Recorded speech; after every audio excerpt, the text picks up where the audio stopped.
सबैलाई स्वागत छ आज भिडियोमा। र आज हामी तपाईहरुको माझमा लिएर आएका छौं एमएस वर्डमा चाहिँ यो नोटहरु बनाउँदाखेरि पेज नम्बर चाहिँ कसरी राख्ने यसको बारेमा सिक्ने छौं।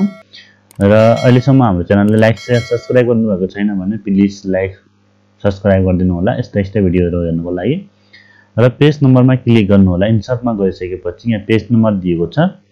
पेज नम्बरमा क्लिक गर्नु होला। यहाँनिर गइसकेपछि तपाईले विभिन्न टप बटन हैन मार्जिनमा करेन्ट पोजिसन अब फर्मेट नम्बर यसरी तपाईले पाउन सक्नुहुन्छ। र जस्तै हाम्रो बढी जस्तो नम्बरहरु चाहिँ बटनमा हुन्छ र बटनमा पनि यहाँनिर विभिन्न डिजाइनहरुमा दिएको छ।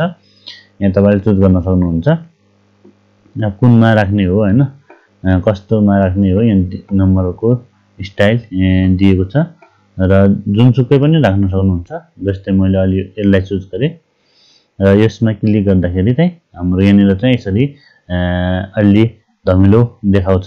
धमिलो देखाइसकेपछि तपाईले हेडर र फुटरमा चाहिँ तपाईको पेज नम्बर रहने हुँदा र यसलाई चाहिँ क्लोज गर्न सक्नुहुन्छ अथवा बीचमा डबल क्लिक गर्दा नि हुन्छ। अब यसरी तपाईले यहाँ पेज नम्बर देख्न सक्नुहुन्छ। जस्तै हामीले अब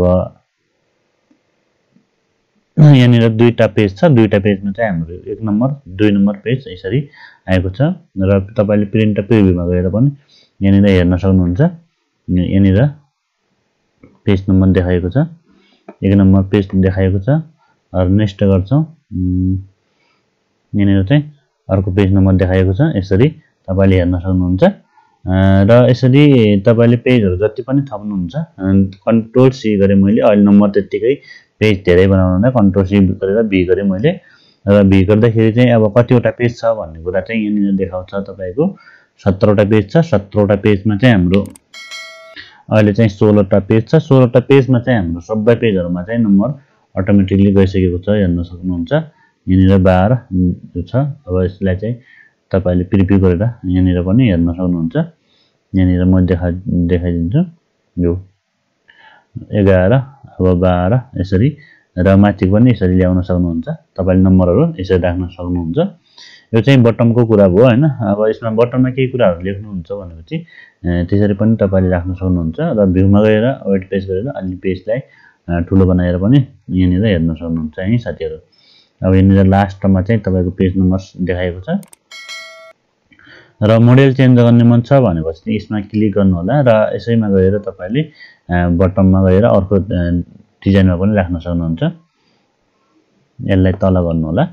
यसरी तल गरिसकेपछि अब कुन स्टाइलमा राख्ने हो हैन जस्तै यस्तो स्टाइलमा राख्न चाहनुहुन्छ भने यहाँनिर देखाउँछ। अब यसरी पेज नम्बरहरु हुन्छ। र अहिले चाहिँ मैले यसलाई 2 पेजमा गरे 2 पेजमा गर्दाखेरि तपाईको यहाँनिर चाहिँ देख्न सक्नुहुन्छ पेज नम्बर आएको छ।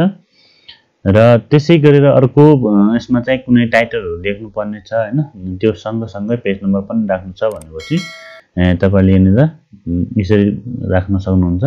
अब इन्सर्टमा क्लिक गर्नु होला।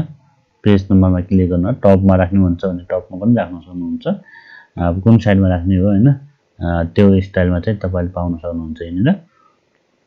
अब अनि यसमा चाहिँ तपाईको के हुन्छ भन्दाखेरि लेफ्ट र राइटमा चाहिँ कुन साइडमा राख्ने हैन यहाँनिर तपाईको पोजिसन देखाएको छ।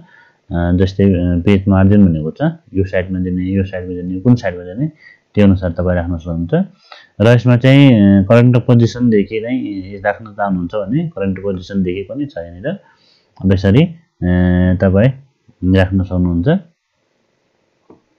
र यसलाई हटाउनु छ भने रिमुभ पेज नम्बरमा गरेर पनि तपाई हटाउन सक्नुहुन्छ। अनि फर्मेट पेज नम्बरमा गएर तपाईले यहाँनिर चाहिँ के राख्ने हो हैन एबीसी राख्ने हो आई राख्ने हो तपाईले के राख्ने त्यही अनुसार चाहिँ तपाईले यहाँ पाउन सक्नुहुन्छ। र ओके गर्दिनु हो भने यसमा चाहिँ तपाईको पेज नम्बर अलि चेन्ज भएर आएको छ। र यसरी हामीले पेज नम्बरहरु चाहिँ राख्न सक्छौं। सजिलो छ त्यस्तो गाह्रो केही छैन। तर नआएको हुँदाखेरि आफुलाई कहिले चोट्यो भने चाहिँ अलि समस्या हुन्छ है साथीहरु। किनकि पेजहरु अब यसरी तपाई राख्न सक्नुहुन्छ। र यसलाई हटाउनु छ भनेपछि तपाईले यो गरेर रिमुभ गरिदिनु होला। रिमुभ गर्यो भने पेज नम्बर पनि हट्छ। यसरी तपाईले पेज नम्बर राखेर कुनै नोटहरु बनाउन सक्नुहुन्छ। नोटहरुमा चाहिँ पीडीएफ बनाउँदाखेरि एकदमै इजी तरिकाले यसरी बनाउन सक्नुहुन्छ है त साथीहरु। अब हजुरहरुलाई कस्तो लाग्यो हाम्रो भिडियो लाइक शेयर सब्स्क्राइब गरिदिनु होला। Thank you. यस्तै भिडियोहरू हेर्नको लागि हाम्रो च्यानलमा जोडिराख्नु होला। धन्यवाद।